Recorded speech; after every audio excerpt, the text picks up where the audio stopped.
The Remote Job, Part 3. My name is Langston Rourke. I'm the CEO of Prydon Systems, a high-clearance government contractor specializing in advanced weapons development for the Department of Defense. For nearly 2 decades, I've overseen projects that the American public wouldn't believe existed, nor should they. I've orchestrated weapons that could erase a person from a city block without touching anyone else. Surveillance systems that read thoughts on a neural level. But none frightened me until Subject W13. We used called the White Echo. It wasn't born. It was made, created in a facility called Valentine Site 9, deep beneath the Nevada desert. A humanoid weapon, not metal or flesh. Something between. Something wrong. It was supposed to be an assassination tool. Silent. Invisible to sensors. Able to lock onto emotional signatures. Fear, grief, trauma. The idea was simple. Deployed against high-value targets already in psychological distress. The White Echo would finish the job quietly. Leave no trace. Clean. Efficient. Cost-effective. But like I said, that was the idea. 5 years ago, W13 got loose. We don't know how. One moment, it was secured in testing quarantine. The next, 5 corpses in security bay B. None of them with visible wounds. Just expressions frozen in agony. Eyes exploded from the inside. We tried containment. We failed. And now, every few months, we see the trail of its passing. One of the junior scientists on Project Echo called it a sympathetic predator. Said it tracks emotional resonance like sonar. Once it locks onto someone, it never stops. At first, it only killed targets we had assigned. Then it moved to people connected to the project. Testers, contractors, then their families. Now it just chooses. I was in my penthouse in Manhattan last week, having a drink, when the news ran a segment about Caleb Marks, some nobody convicted of murdering his girlfriend. But I recognized the signs. The blood, the posture, the facial expression. I've seen what W13 leave behind. So I knew. Somehow, it had gotten to her, Jessica Rowe. I remember her. She was a temp, young, fresh out of college. Applied to be an admin assistant.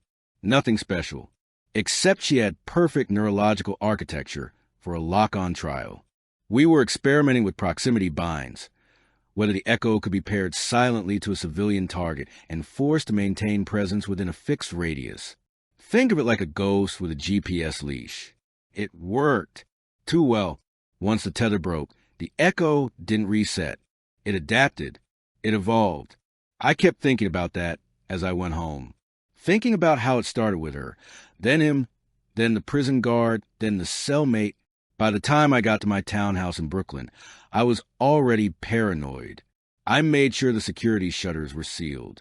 My kids were asleep. My wife was reading in bed. I tried to forget it. Poured a scotch. Turned on the classical station, like always. Then I saw it. Just a flicker in the reflection of the mirror above the liquor cabinet. A pale shimmer. No face. No movement. Just there, watching. I activated the suppression field installed in the walls. An electromagnetic dampener built specifically to repel advanced psychic signatures. Nothing. The lights flickered. I felt pressure in my skull, like my brain was trying to escape through my sinuses. I told myself it was stress, lack of sleep, guilt, maybe. But that night, the hallway camera caught something moving. Something white, slow, unnatural. My wife thought it was a glitch. I knew better. I ran emergency countermeasures the next day. Had a neural net scanner installed in every room. Air ionizers. Displacement field emitters. The figure was still there. Closer now. Sometimes in the corner of the room. Sometimes standing behind the glass of my shower. Always silent. Always waiting. A week later, my wife woke up screaming. She said she had a dream where something climbed onto bed and sat on her chest, whispering in a language she couldn't understand. Said it had no face, but its eyes were in her mouth. She vomited blood an hour later. The hospital said it was an ulcer. I knew it wasn't. I tried to leave. I booked a flight to Zurich under a false name. Had a private jet waiting. Security team on standby, but the car wouldn't start. The driver was dead, slumped over the wheel with his eyes missing. My wife screamed from the second floor. When I ran inside, the walls were bleeding. Bleeding. There was something in the nursery. Our toddler wasn't crying. He wasn't moving. The figure was standing over him. I ran at it, but it didn't flinch. It touched me. Just a hand, but I felt it in my spine. Cold. Endless. Like I was being erased 1 second at a time. I woke up on the kitchen floor. The house was silent. Too silent. I found my wife in the hallway, bent backward over the banister, like a snap doll. Her fingers were clawed into the drywall, like she tried to hold on. Our son was gone. So was his crib.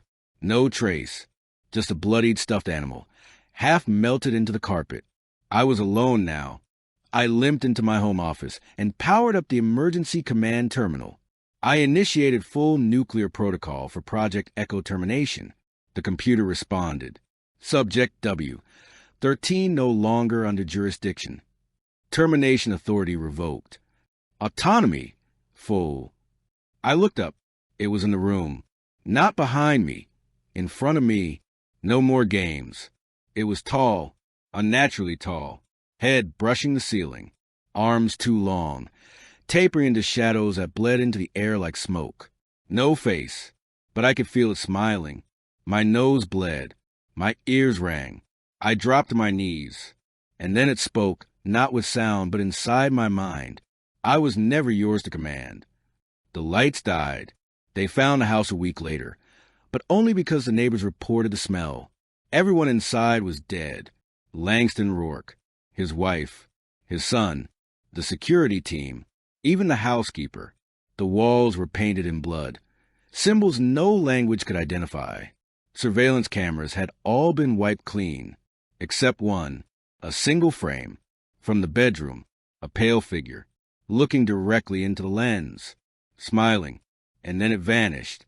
Still out there, still watching, waiting for the next connection. Maybe it's someone you know. Maybe it's you.